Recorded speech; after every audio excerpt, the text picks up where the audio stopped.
Bismillahirrahmanirrahim. Assalamualaikum warahmatullahi wabarakatuh.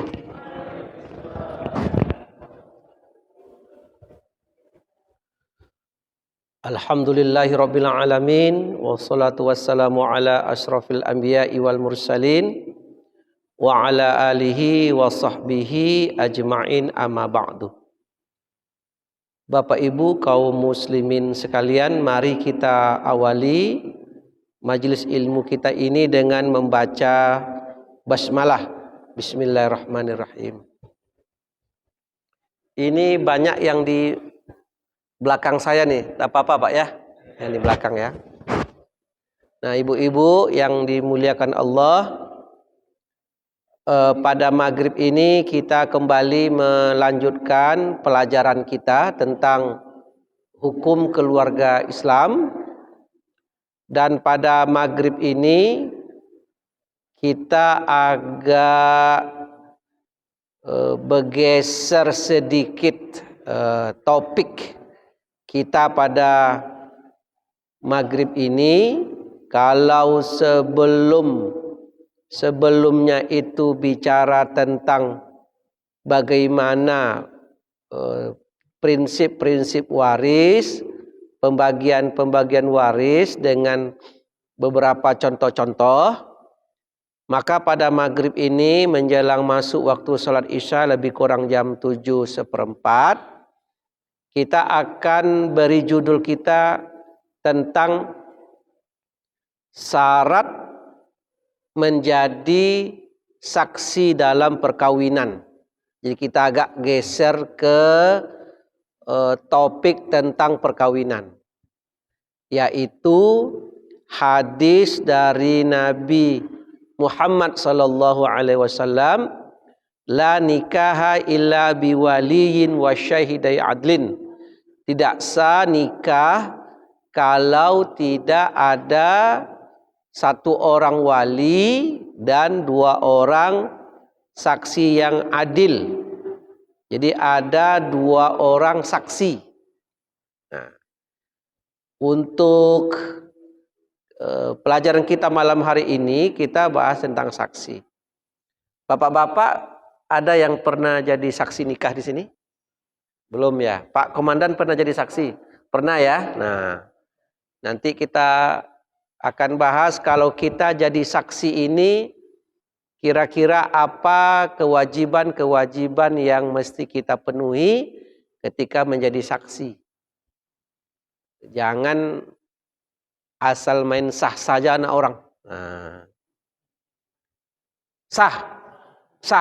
Apa yang sah Pak? Pokok sah. Nah. Atau main-main tidak sah pula. Di antaranya nanti saksi itu mesti memiliki panca indera yang baik, itu nanti di antaranya. Seperti nanti akan kita jelaskan nih, seperti memahami bahasa orang yang sedang akad nikah. Jadi terjadi ijab qabul, wali itu orang Jawa Tengah, Solo pakai bahasa halus. Yang minantunya orang Jawa Tengah juga. Akad nikah mereka pakai bahasa Jawa. Ijab qabulnya pakai bahasa Jawa. Tapi saksi orang Ocu. Tidak mengerti dia dengan bahasa ijab qabul, maka sebaiknya dia mengundurkan diri. Ya, itu jangan dipaksa juga jadi saksi. Atau saksi ini telinganya kurang mendengar. Jadi ketika orang ijab qabul dia tidak dengar. Apa tuh kurang dengar? Ulang balik. Diulang-ulang. Ijab qabul ini kalau diulang tadi lancar, sekarang lata-lata pula kemana-mana perginya. Itu tidak. Ya. Maka hadis tentang saksi itu disebut oleh Allah oleh Rasulullah sallallahu alaihi wasallam dalam hadis tentang la nikaha illa wali wa syahidai adilin. Tidak sah nikah kalau tidak ada wali, ya. Tidak sah nikah kalau tidak ada wali dan tidak ada dua orang saksi. Nah, soal wali dulu pernah kita bahas di dalam catatan silabus yang saya catat di handphone ini. Wali dulu pernah kita bahas di majelis ilmu ini. Sekarang kita saksi. Kita akan sebutkan dulu syarat-syarat saksi menurut fikih itu. Pertama, dia laki-laki.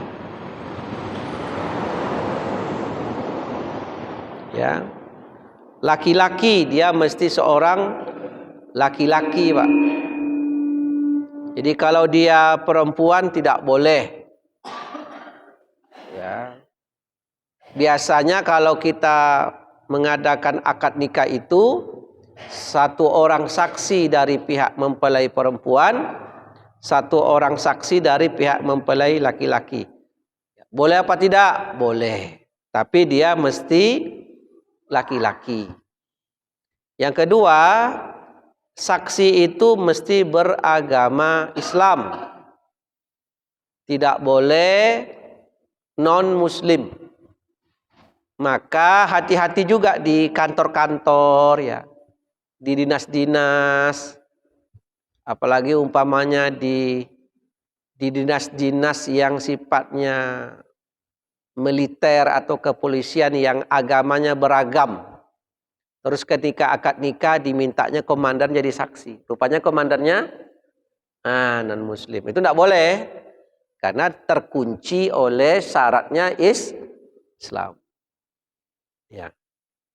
Biasanya wali kan meminta KUA, ya. Pak KUA ini minta KTP saksi dari pihak laki-laki dan meminta KTP saksi dari pihak perempuan. Kemudian yang ketiga, syarat saksi itu balik. Jadi saya jelaskan pengantar dulu, nanti kita buka tanya. Balik itu dia mesti sudah harus dewasa. Balik. Kalau laki-laki dia sudah pernah mimpi, ya. Sudah pernah mimpi, balik, dan dia boleh jadi saksi. Yang keempat ini yang teknis tadi, mendengar dan memahami perkataan dua orang yang melakukan akad. Jadi dia mesti harus paham dua orang yang melakukan akad. Di akad nikah itu didengar. Apa yang mesti didengar? Hati-hati, Pak. Sebagai saksi itu mesti harus paham dengan isi akad nikah. Di antaranya dalam akad nikah, ini Bapak harus dengar betul nih. Dalam akad nikah itu tidak boleh membuat batasan waktu. Tidak boleh ada batasan waktu. Kata wali, aku nikahkan engkau dengan anakku dengan mas kawinnya seperangkat alat sholat. Kenapa saya sebut seperangkat alat sholat? Kalau menengok wajah-wajah bapak ini kan wajah-wajah seperangkat alat sholat nampaknya. Jadi supaya agak. Ibu ketawa ibu. Saya kan tanya bapak-bapak nih. Dan hebatnya ibu-ibu ini ikhlas aja kan. Betul enggak Bu seperangkat alat sholat? Betul apa enggak? Betul Ustaz. Ada lagi seperangkat alat sholat tuh? Entahlah, enggak ada lagi. Nah, aku nikahkan engkau dengan anak kandungku, mas kawinnya seperangkat alat sholat dengan waktu 2 tahun. Nah, jadi menyebut 2 tahun itu tidak boleh. Itu namanya mut'ah, kontrak dia. Gak boleh tuh Pak, gak boleh. Jadi kalau kita jadi saksi ada kata-kata itu, stop, tunggu. Itu tidak boleh. Atau aku nikahkan engkau dengan anak kandungku selama 8 semester maunya lah. Selama jadi mahasiswa, aku terima nikahnya selama 8 semester. Menyebut 8 semester itu tidak boleh. Atau bahkan aku nikahkan engkau dengan anak kandungku seumur hidup. Padahal kita ini menjadi suami istri seumur hidup. Nah, menyatakan seumur hidup itu tidak boleh. Jadi tidak ada batasan waktu di dalam akad nikah. Ini jadi perhatian ini. Jadi mendengar dan memahami perkataan dua orang yang melakukan akad. Nah, jadi paham, dengar, ya. Sudah paham dan mendengar. Maka saksi itu tidak boleh jauh, dia mesti dekat.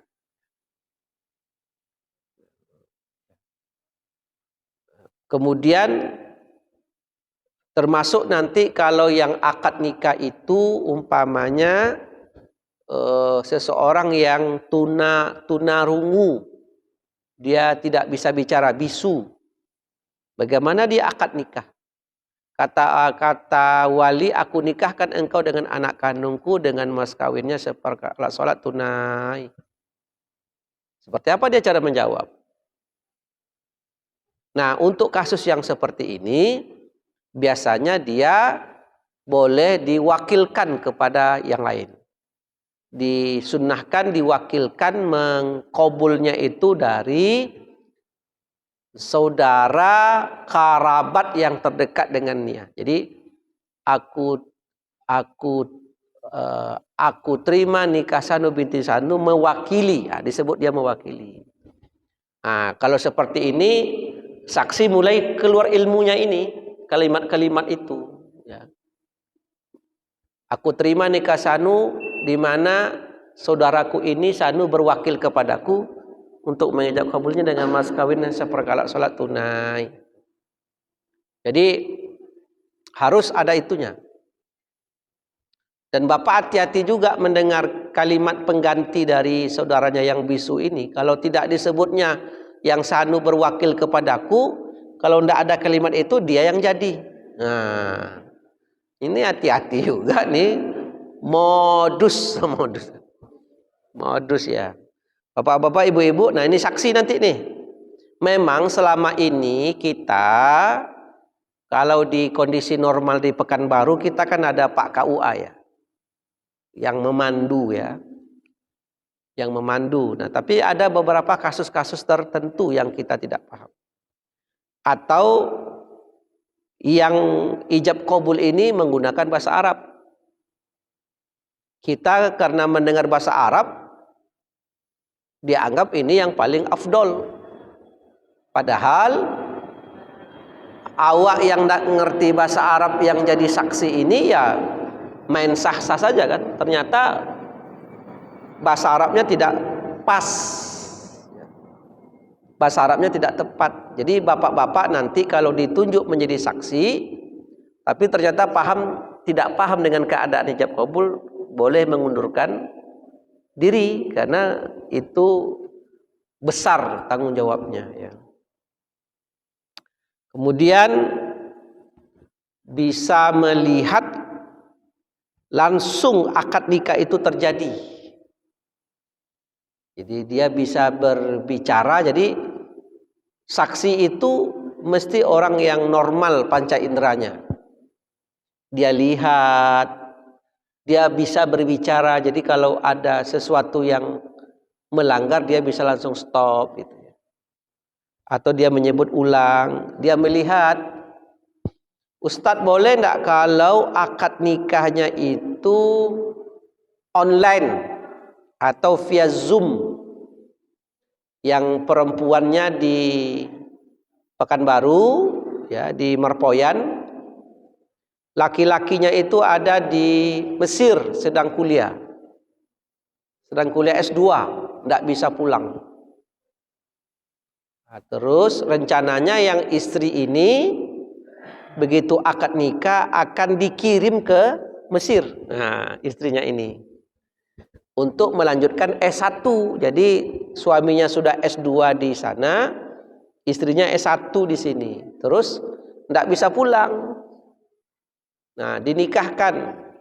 Kebetulan Bapak hadir. Begitu Bapak datang, ditengok ada layar lebar di rumah tuh. Ah, itu layar apa kok? Apa kini kok Pak? nonton layar tancap awak. Nikah atau nonton layar tancap nih? Nikah Pak katanya. Pak Imam bingung, nikah apa kok? Mana pengantin laki-laki di Mesir Pak? Ini pengantin perempuan di sini. Kau sudah apa kami minta jadi saksi?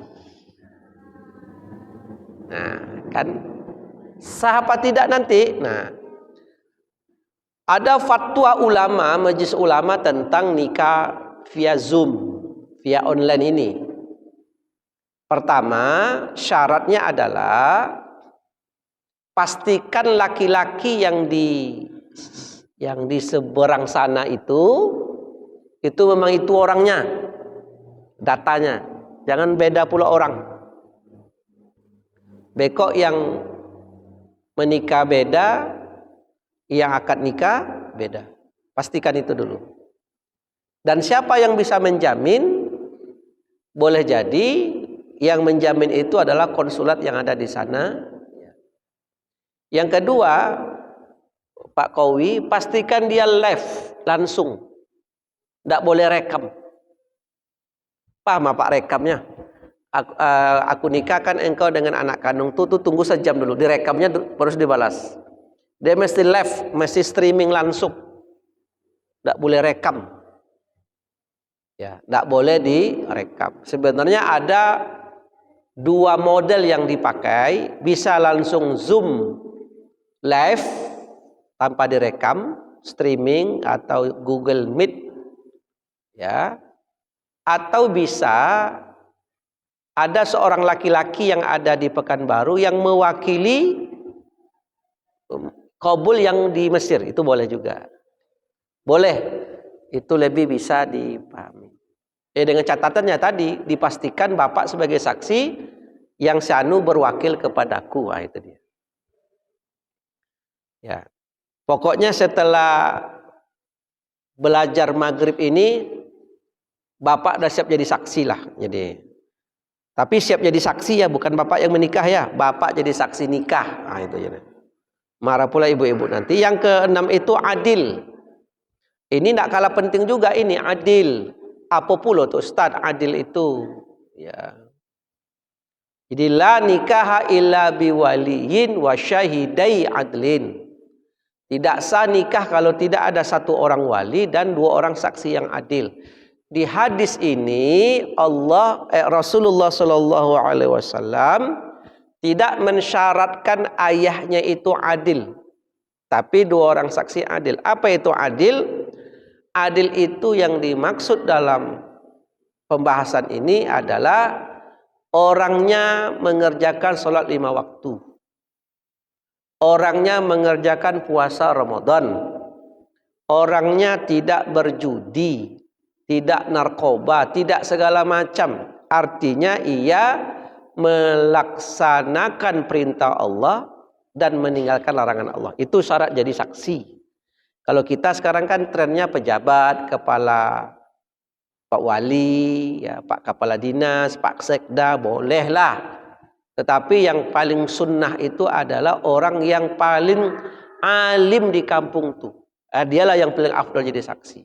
Pak Kiai, Pak Ustadz, ya, para abuya, para orang-orang yang kita kenal jadi tokoh dalam masyarakat dan diketahui akhlaknya. Itu yang lebih afdal jadi saksi. Ya kan? Nah, itu kalau saksi, Pak. Kalau seorang ayah tidak diwajibkan dia adil. Jadi kalau ada ayahnya itu sudah suka berjudi, jadi begitu terjadi akad nikah, babisiklah saksi ini ke ayah, ke Pak KUA. Pak KUA yang menikahkan ayah kandung ya. Iko ayah Pak KUA ayah. Berbisik, iko ayah kau senang berjudi kau Pak KUA. Di kampung kok koordinator main, itu dia tuh. Boleh nak dia menjadi wali? Tetap boleh. Asal dia masih Islam. Kenapa begitu Ustadznya kan tak semayang segala macam. Kalau saksi itu masih bisa dicari gantinya. Jadi kalau ada saksi ini tidak, biar aja Pak. Karena saya juga punya anak sebesar ini, pengajian di masjid kami diganggunya juga ustadznya, biar aja lah. Jadi satu-satu namanya. Jadi begini, kalau dua orang saksi yang ada di hadapan kita ini tidak adil, kita bisa cari gantinya kan, ya kan, cari ganti. Tapi kalau ayah kandung, kemana mau dicari? Kan cuma satu, maka dia tidak disyaratkan. Nah, Bapak Ibu sekalian dimuliakan Allah, kemudian apalagi yang diperhatikan Ustadz kalau kami jadi saksi? Ayo kita lihat.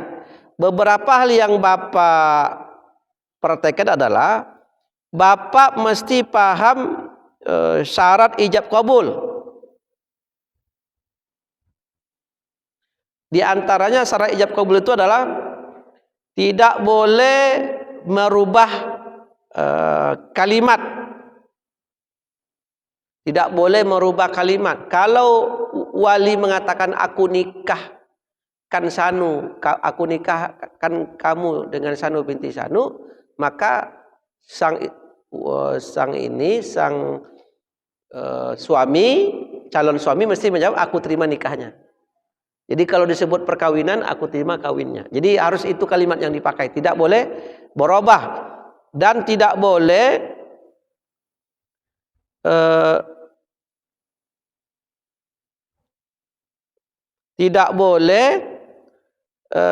ijab boleh, tidak boleh dikaitkan dengan sesuatu yang tergantung. Umpama begini, aku nikahkan engkau dengan Sanu binti Sanu. Jadi aku nikahkan engkau dengan anakku dengan syarat apabila engkau menjadi direktur. Nah, itu dia. Jadi dia dikaitkan dengan sesuatu pekerjaan.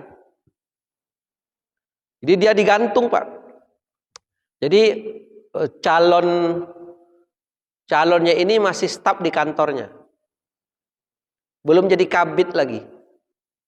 Oleh ayahnya, aku nikahkan engkau dengan anak kandungku jika engkau jadi kabid. Nah, mengkaitkan dengan itu tidak boleh. Memang jarang dilakukan di kita ya. Tapi hal-hal seperti itu termasuk sesuatu yang dalam kesaksian itu dilarang. Ya. Atau menjawab dengan kalimat-kalimat yang sifatnya sindiran. Contoh, aku terima. Jadi ijab kabulnya itu memakai kalimat sindiran. Aku pertautkan kalian dalam rumah tangga yang bahagia. Kan? Aku pertautkan engkau dengan anak kandungku dalam sampan kebahagiaan. Nah, itu dia kalimatnya kan.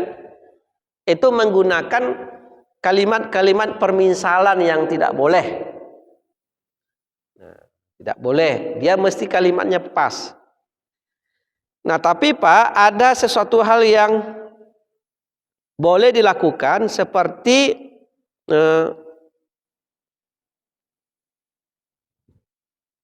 menyatakan jumlah mas kawin. Boleh. Contohnya begini. Aku nikahkan engkau dengan anak kandungku dengan mas kawinnya 10 juta rupiah tunai. Terus kan 10 nih. Sementara si calon mempelai laki-laki menjawab, aku terima nikahnya dengan mas kawinnya 7 juta tunai. Tapi tadi ayahnya menyebut 10. Dia menjawab 7. Yang seperti ini batal, mesti diulang. Mesti diulang. Nah, diskon. Kata ayah 10, katanya 7. Berkurang 3. Itu tidak boleh, ya.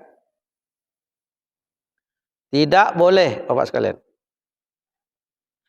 Nah, tapi boleh apabila sebaliknya. Contoh, aku nikahkan engkau dengan anak kandungku dengan mas kawinnya 10 juta. Kata suaminya, aku terima nikahnya dengan mas kawinnya 15 juta. Itu boleh. Kenapa boleh? Karena angka 10 itu masuk dalam dalam 15. Itu boleh. Yang tidak boleh itu apa? Kurang. Nah, kurangnya. Kita sebagai saksi memang nanti sebagai saksi ini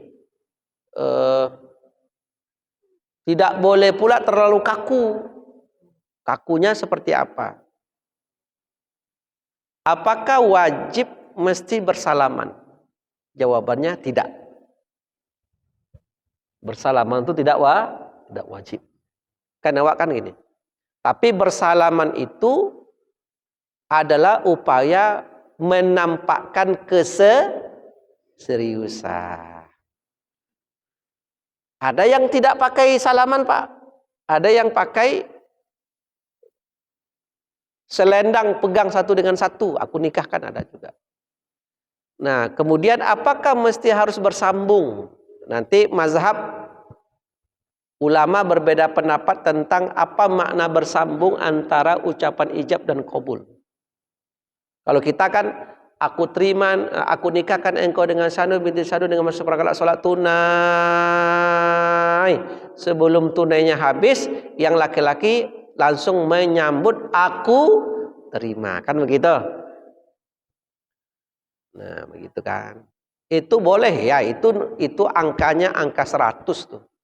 Boleh. Tapi boleh enggak dengan maskan seperangkat salat tunai? Bismillahirrahmanirrahim. Aku terima nikahnya, boleh apa enggak? Jawabannya boleh.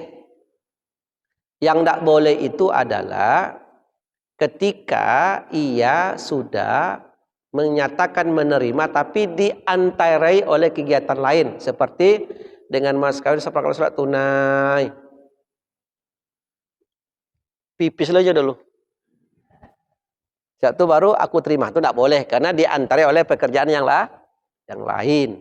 Jadi ini juga Pak, kalau apa besok jadi saksi, tengok jolah wali dengan calon mempelai laki-laki. Umpama calon mempelai laki-laki itu gagap 2 menit ngambil napas baru. Aku terima. Kan gitu kan? Nah, itu mesti paham. Jangan terlalu kaku karena syariat membolehkannya. Nah, sampai di sini ini sebenarnya ini adalah PowerPoint untuk pelajaran fikih munakahat di kuliah S1 ini tentang syarat-syarat dan rukun-rukun nikah ya. Dan berikut dengan ikhtilaf ulama seputar tentang ijab dan qabul. Sebelum saya lanjutkan, waktu kita masih ada sekitar ya 12 menit lah. Pendek lagi waktu kita. Kita buka dulu tanya jawab kalau memang ada pertanyaan dari Bapak Ibu. Dipersilakan kalau ada. Persilakan Bapak Ibu. Ibu-ibu ada yang ditanyakan? Ya, silakan. Silakan Pak.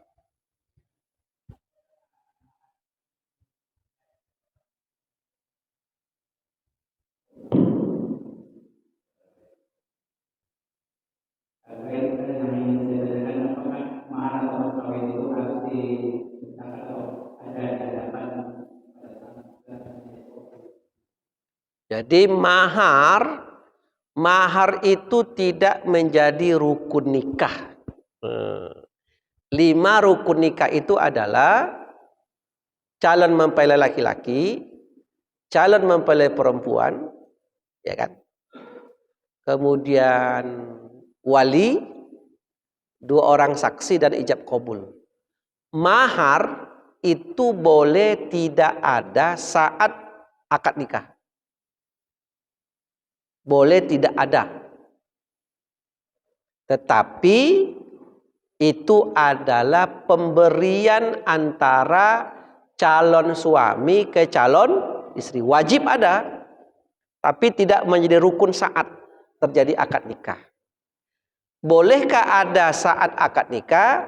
Tentu itu yang dianjurkan. Boleh tidak ada? Boleh. Jadi barangnya tidak di tempat. Barangnya tidak di tempat. Barangnya tidak ada saat akad nikah. Bahkan kata ulama, mahar itu boleh tidak disebut dalam akad nikah, tapi antara laki-laki dan perempuan mereka sudah berjanji berdua maharnya sekian. Wah, Jadi boleh jadi Pak, aku nikahkan kamu dengan Sanu, aku terima nikahnya. Boleh tanpa menyebut mahar. Boleh, tidak ada masalah. Karena mahar ini itu adalah perjanjian antara calon mempelai laki-laki, calon mempelai perempuan, dan wajib diberi. Kalau disebut dalam akad nikah itu lebih baik. Malahan ada ayat Al-Quran di surah Al-Baqarah 237 Pak.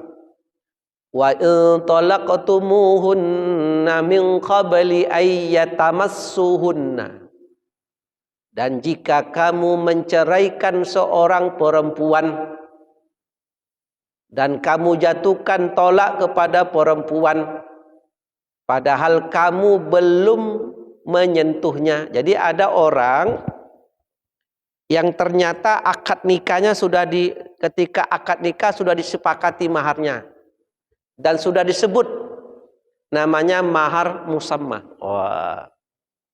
Apa itu musamma, Pak? Mahar yang sudah disebutkan angkanya. Sudah dinyatakan dalam akad nikah. Nah, begitu mereka akad nikah,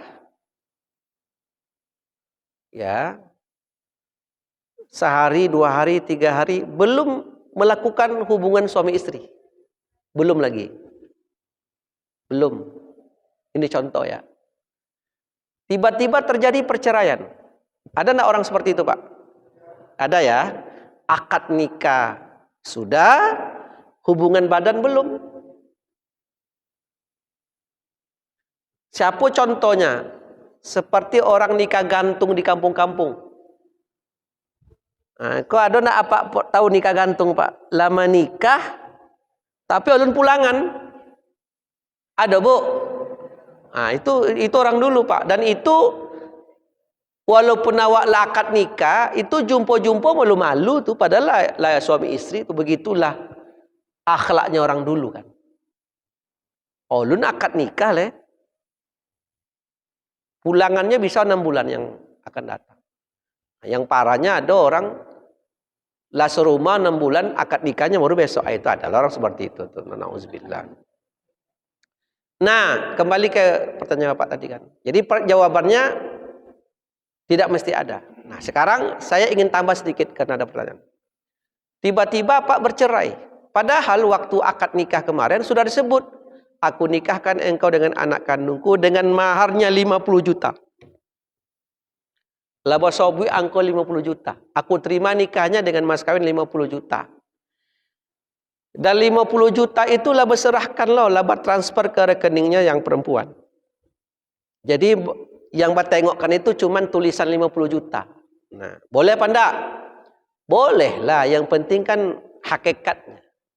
Nah, ternyata 2 minggu sudah akad nikah, duit sudah transfer, bauba pikiran yang laki-laki, diceraikannya.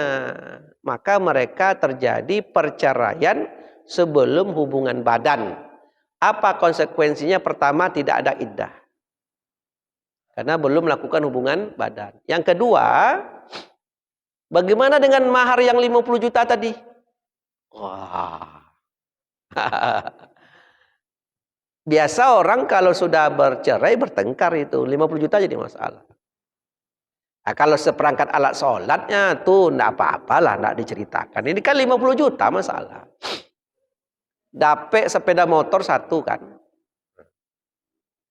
Apa penjelasan Al-Quran, Pak, tentang mahar yang 50 juta tadi? Yang sudah disebut tadi. Al-Quran mengatakan, fanisfu ma faradtum. Maka jalan keluarnya adalah mahar tadi dibagi separuh-separuh. 25 juta tetap untuk yang perempuan, 25 juta kembali ke laki-laki. Tapi kalau sudah terjadi hubungan badan meskipun sekali saja, maka 50 juta itu sudah milik perempuan. Sekarang belum. Nah, ini untuk menengahi pertengkaran tadi, dibagi dia. Lanjutkan ayatnya, au ya'fu wallazi biyadihi uqdatun nikah, atau ada jalan lain kata Allah, atau yang punya akad nikah itu mengikhlaskan. Maksudnya yang calon mempelai laki-laki, wahai mantan istriku, aku telah serahkan ke engkau 50 juta, karena kita tidak lanjut perkawinan dan kita belum melakukan hubungan badan, seharusnya 25 juta untuk aku loh. Tapi sekarang aku ikhlaskan semuanya untuk engkau. Au ya'fu, atau yang perempuan yang mengikhlaskan, bang, kita sudah akad nikah, seharusnya yang 20 juta, 25 juta untuk aku loh bang. Tapi ini aku ikhlaskan semuanya kembali ke engkau. Wa anta'fu aqrabu litaqwa. Siapa yang melepaskan haknya, diserahkannya bagian dia ke pasangannya, mantan pasangan, itulah yang paling bertakwa kepada Allah. Kata si abang, untuk engkaulah. Kata yang perempuan, untuk abanglah. Enggak untuk engkau, enggak untuk abang. Tolak menolak mereka. Siapa yang mampu menolak dan menyerahkan ke pasangannya, itulah yang bertakwa kepada Allah. Lihat ada orang macam tu. Antahlah Ustaz, 25 juta masalah kan? Ya Pak Komandan. Itu Al-Quran loh Pak, Al-Baqarah 237. Hebat Pak, hebat. Hebat. Nah, terus di ujung ayat, nah ini gara-gara pertanyaan Bapak nih panjang penjelasannya nih. Wala tansaul fadla bainakum. Jangan kalian melupakan keutamaan di antara kalian, kata Allah. Oh, jadi antara suami istri mencari keutamaan. Mungkin sudah pernah kami contohkan di majelis ilmu ini kan. Jadi yang suaminya pegawai Pemprov, istrinya pegawai Pemko. Biasa pegawai ini kan jam 6.30 lah keluar dari rumah. Kalau ada anak SD atau anak PAUD dititip. Nanti kalau lah sore, pas menitip tuh lah lengkap tuh snack, makanan siang segala macam kan. Sore nanti yang pegawai Pemprov jopi bininya di Pemko, sambil pulang jopi anak balik. Nah, kan begitu rutinitas. Ya. Dan biasa rumah berserak-serak baru Pak, ulun bereskan lah. Yang penting berangkat anak selesai. Sampai di rumah ternyata, dan sambil pulang tuh lah boleh sambal tuh. Lah singgah boleh sambal nasi bekok masak di rumah. Begitu sampai di rumah tengok bejikom kosong. Enggak ada nasi. Kata sang suami, wahai istriku, biar abang aja lah yang masak nasi kok. Tuh bereskan anak-anak istirahat lah. Kata istri, enggak, abanglah istirahat, biarlah saya yang masak nasi ini. Abang aja lah. Mereka berebut ingin masak nasi. Siapa yang akhirnya masak nasi, dialah yang bertakwa kepada Allah. Mantap. Enggak lama duduk-duduk, pipis anak. Kebetulan rumah tipe 48, keramiknya licin. Anak-anak sebesar inilah. Anak ini diajarkan oleh orang tuanya, kalau dia pipis, tidak boleh jalan tegak. Menangis anak tadi. Karena kalau jalan, selangkahnya terlentang Pak. Pipis anak-anak kan licin. Bekejar-kejarlah suami itu. Biar abang yang membereskan anak, biar abang mandikan langsung. Kata istri, saya aja lah bang, abang istirahat aja lah. Abang aja lah. Wah, berebutlah mereka ingin mengerjakan, menyelesaikan anak tadi. Siapa yang akhirnya membereskan anak, itulah yang bertakwa kepada Allah. Adakah suami istri seperti itu? Ada. Adanya Ustaz. Nah, macam mana Bu? Ada Ustaz. Pas anak pipis kata suami, anak pipis tuh cepat selesaikan nanti terlentang. Apa jawab istrinya? Kan anak abang juga tuh katanya. Ada, selesailah. Memang hebat Al-Quran ini. Memang hebat. Diajarkannya nilai-nilai yang luar biasa. Nah itulah mahar tadi ya. Berapa jumlah mahar? Mahar itu tidak ditentukan berapa jumlahnya. Tetapi Rasulullah mengatakan mahar itu yang terbaik adalah yang ringan.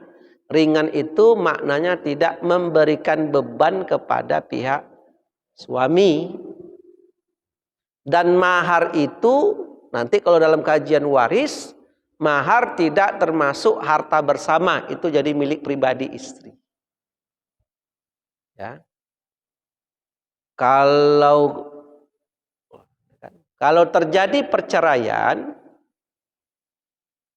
maka mahar dan pemberian yang pernah kita berikan kepada istri itu tidak boleh ditarik. Maka kata Al-Quran, at-talaqu marratani fa imsaku bi ma'rufin aw tasrihun bi ihsan. Tolak itu terbagi dua saja. Tolak itu dua. Maka kalau kalian sudah menjatuhkan tolak kepada istri, maka rujuklah secara ma'ruf. Allah gunakan kata-kata ma'ruf, aw tasrihun bi ihsan, atau kalian ceraikan dengan cara ihsan. Oh. Apa itu ihsan? Ihsan itu maknanya adalah benda-benda yang pernah kita serahkan kepada istri jangan diambil. Itu ihsan. Jadi kalau terjadi perceraian, wahai para suami, wahai para laki-laki, kalau kalian menceraikan istri kalian, maka ceraikan dengan ihsan. Apapun yang pernah kalian beri, jangan ditarik lagi.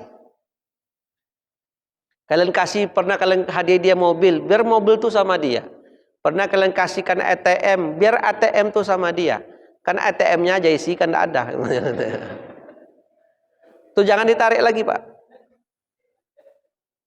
Illa ayyatina bi fahisatin mubayyinah, kecuali istri yang kalian cerai itu dia melakukan perbuatan keji seperti dia narkoba, atau beda cerita. Atau dia menggunakan mobil itu untuk kejahatan, atau beda lagi, itu mesti diambil. Tapi kalau tidak, itu tidak boleh. Ya. Dan Allah menggunakan sedikit lagi, Pak. Tapi sudah habis waktu kita ya. Bapak sekalian yang dimuliakan Allah, itulah tentang saksi. Panjang pula penjelasannya, entah kemana nih. Tadi saksi, kembali kita ke saksi. Jadi Bapak Ibu sekalian, karena waktu kita sedikit, nah terakhir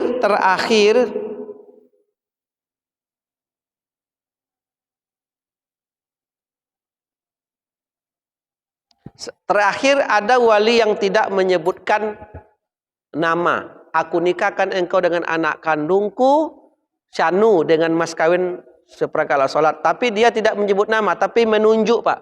Aku nikahkan engkau dengan anakku ini, kayak itu kan. Dengan mas kawin, itu boleh apa tidak? Boleh. Tapi nanti jawabnya, aku terima nikahnya anak bapak yang itu, kan itu lagi tuh. Nah. Tapi kalau bermain tunjuk, saksi tengok-tengok, tunjuknya tuh lurus, bengkok ulah lagi. Bengkok, awak bapak saksi hadir bersama istri, yang ditunjuk istri awak nanti. Jadi harus pas. Nah itulah kira-kira bapak-bapak ketentuan-ketentuan umum apabila kita ingin menjadi saksi di dalam sebuah perkawinan. Demikian pencerahan kita maghrib ini. Mudah-mudahan ada hikmahnya buat kita bersama. Wassalamualaikum warahmatullahi wabarakatuh.